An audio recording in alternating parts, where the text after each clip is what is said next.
are things that I have found that home buyers are universally really nervous about, but don't really need to be. So the first one and the second one are both related. So we do a lot of radon testing today. A lot of times people are worried about radon in the air, but 99% of the time, no one should really be worried about that. Radon systems are very simple, they're very effective, and they're very inexpensive. So my feeling on radon is that nobody, especially radon in the air, no one should walk away from a house that has radon in the air. Now, radon in the water is a little bit more complicated. If the house has a well and you find radon in the water, some people just, aren't going to be, okay with that. But I have to tell you, it's not all that serious a health hazard. So some of the other things that we've talked about um, are far more serious.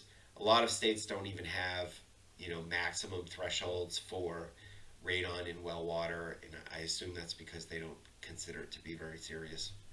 And I would tend to agree. So, and plus there are mitigation systems that you can use. They're on the expensive side, uh, but there are systems that can solve it. So, garage floor and basement cracks, and most foundation cracks. Okay, people really get worried about cracks in the garage floor or heaves. Different words at different levels or big basement floor cracks. These cracks are non-structural. They don't have anything to do with the house. So they're really just put down, to keep the dirt down, keep the water down, keep the moisture down. They're non-structural. So people get really worked up about them, but there's really no reason to be. And most of the time the deals will stay together once we explain to them it's non-structural. Most foundation cracks, again, they're nothing burgers. You know, I mean, you should always have a home inspection, and you should always have your inspector look at all foundation cracks. They look for evidence that it's still moving, that it's slipping away, that there's some sort of issue underneath. But 99% of the time, you're not going to see that. So roof issues. I mean, it's become conventional wisdom that if a house has a bad roof, you just shouldn't buy it. But I mean, today you can fix roofs. And honestly, out of a lot of things that need to be fixed on a house, they've become one of the more inexpensive ones. I mean, if you're buying a 3,000 square foot house and it needs new all AC equipment, that's like $25,000. The roof is probably 16, so it's a little bit more than half. So that's just not, I mean, is $16,000 a lot of money? Yeah. If it's your dream house, though, you don't walk away from it. You negotiate over the money and settle it out. And that's what you should do with roof issues. They should not be a deal breaker in any way, shape, or form.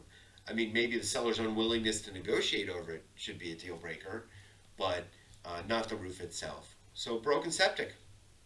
So, if you hunt around on my videos, you'll see that I often I recommend that if you find houses with broken septic, they can be significant opportunities.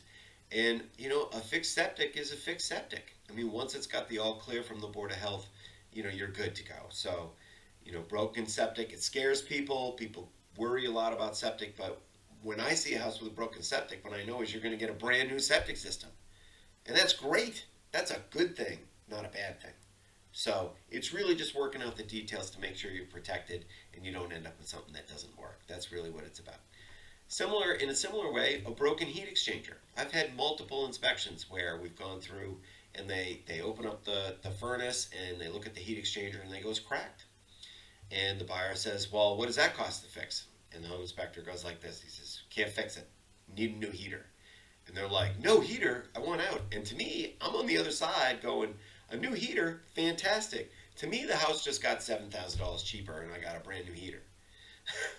So, a lot of this really all depends on how you're looking at that, but I wouldn't worry about a broken heat exchanger.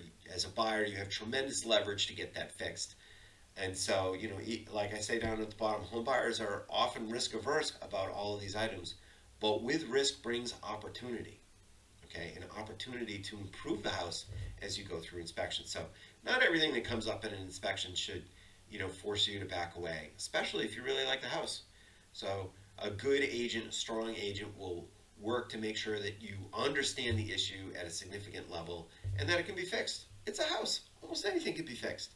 So it's really more about the money and about what the situation is going to be going forward. So I hope this video helps. I'll put up my final slide here, and I'll just let people know that if you have a home inspection question and you feel like I could help you answer it, probably can.